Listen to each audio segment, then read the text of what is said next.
How old is England? Well, it depends on how you define England. If you define it politically as a political entity, then England has existed in its current form since the Anglo-Saxon kingdoms united to form England.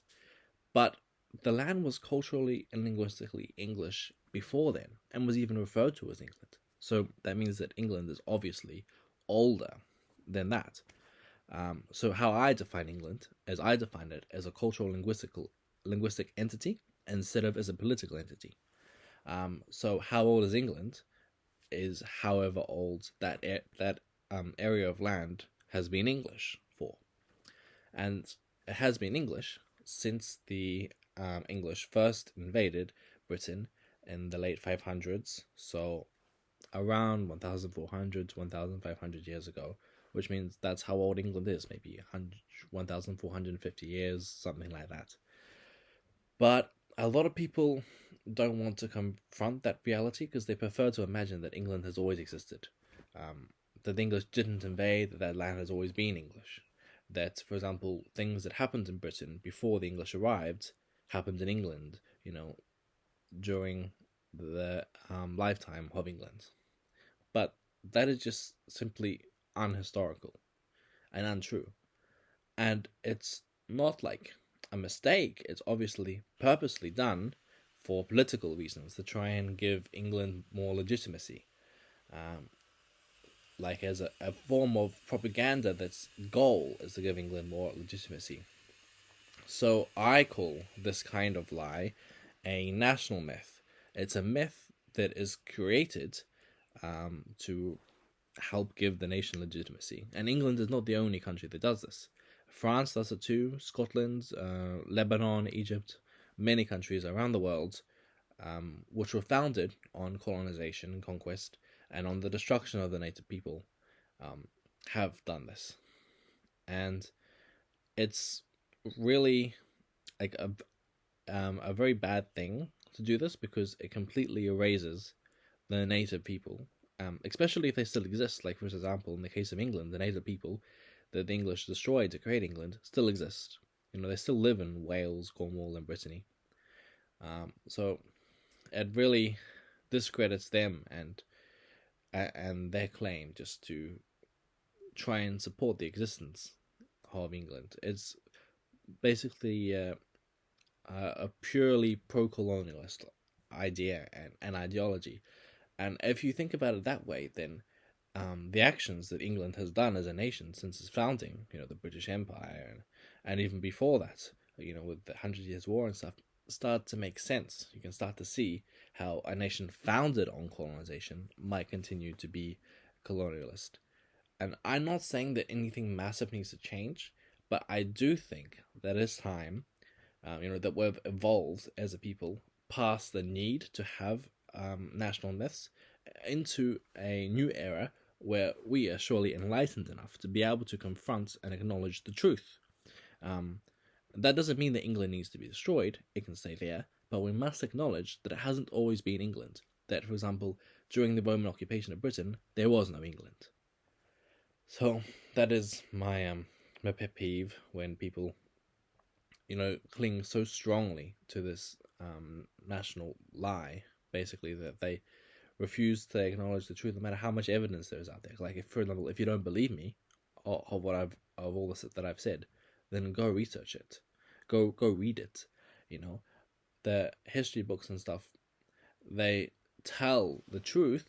They just have like a kind of lying conclusion about it. Like, they're like, yeah, the English arrived in the late 5th century. They say that. The history books say that.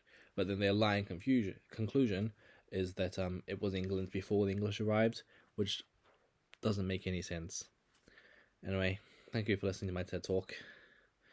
I encourage you to learn more about the formation of England, because this is a very understudied area of history, but a very important area of history politically. Yeah, it's important for us to learn about that, about the time period around during the Roman occupation of Britain and the 500s AD. and then the subsequent expansion of the Anglo-Saxon kingdoms deeper and deeper into Brythonic lands. Because, if you do that, then you'll see that even though the history books say that Britain was English during the Roman occupation, it wasn't. It was Brythonic. The natives were the Britons, not the English. The English fought against the Britons. For example, King Arthur, who the English love to claim as a king of England, he, according to mythology, united all of Britain, all the Brythonic kingdoms together to fight against the English. So, it says that he was king of all Britain, but obviously he never controlled the north. But yeah, it said that he united the kingdoms together to fight against the English. How is someone who fights against the English for the preservation of Brythonic Britain English? It completely contradicts English ideology, And how can the English call themselves Britons when they also seek the complete erasure of Brythonic language and culture from the island of Britain?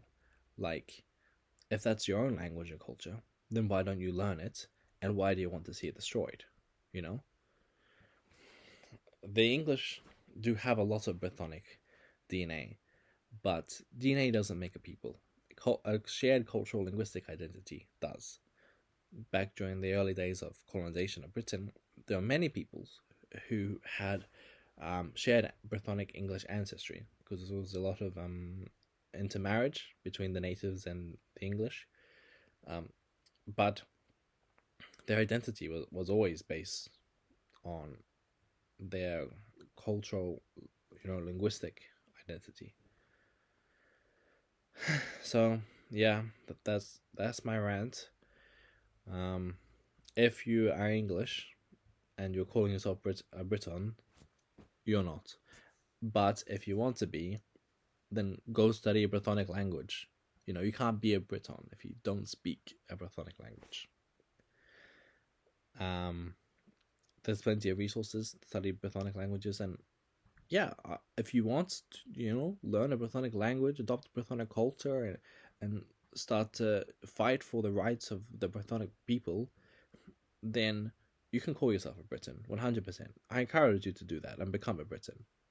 But you can't, seek the assimilation of the Britons into the English culture and also claim to be a Briton yourself. You can't have it both ways.